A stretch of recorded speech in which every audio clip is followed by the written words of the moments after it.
Hello and welcome, my name is EeZeE and this is Fractured Space.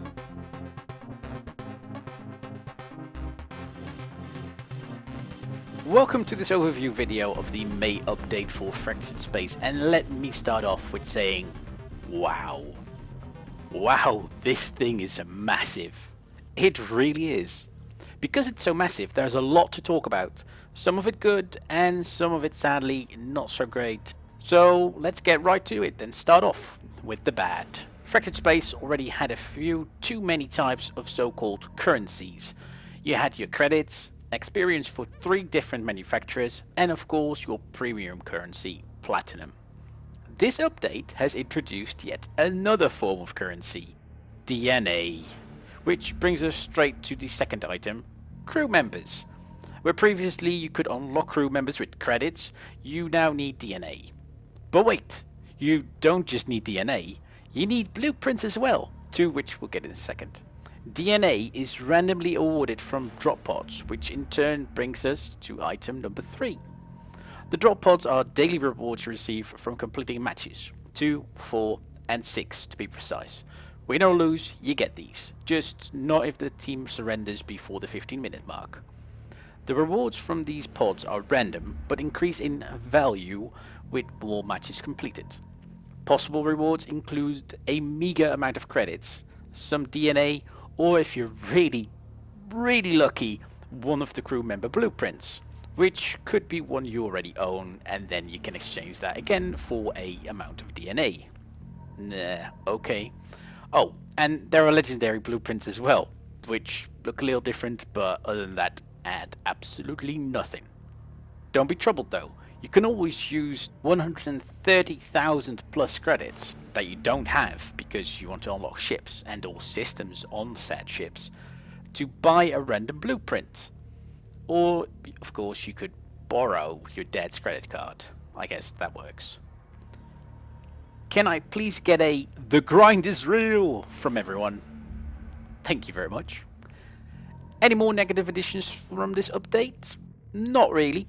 Unless you want to mention some of the nerfs a couple of ships received, like the Enforcer for instance. Whomever was in charge of balancing likely had a day off when they got to the Colossus. But easy, didn't they alter the Colossus? Yes they did, but did they alter it in any meaningful way? Not really. Moving along, the good. We have a training area where we can test any and all ships. Yay! Try before you buy is real and it is very welcome. Thank you for that. Thank you heaps.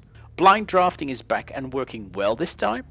First you pick your ship, then you get to see what the enemy has selected, and then you get to adjust your loadout options before you finally start the match itself. That is, of course, if your ship has any loadout options, which more than a couple still don't.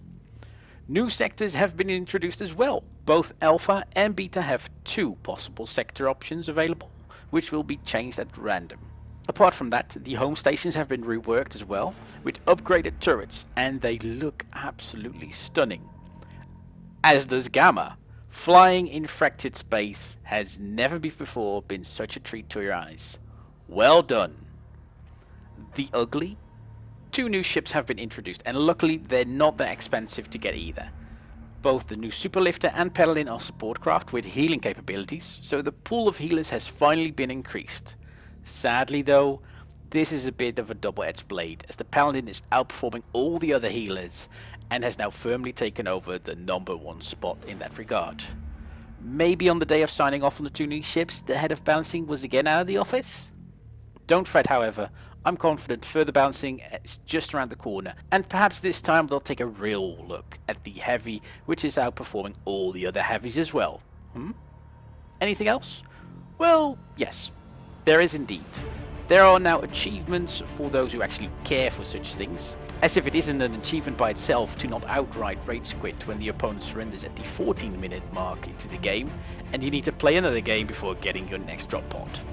Shall I mention the insanely low drop chances of those crew member blueprints? Let's not, at least not for now.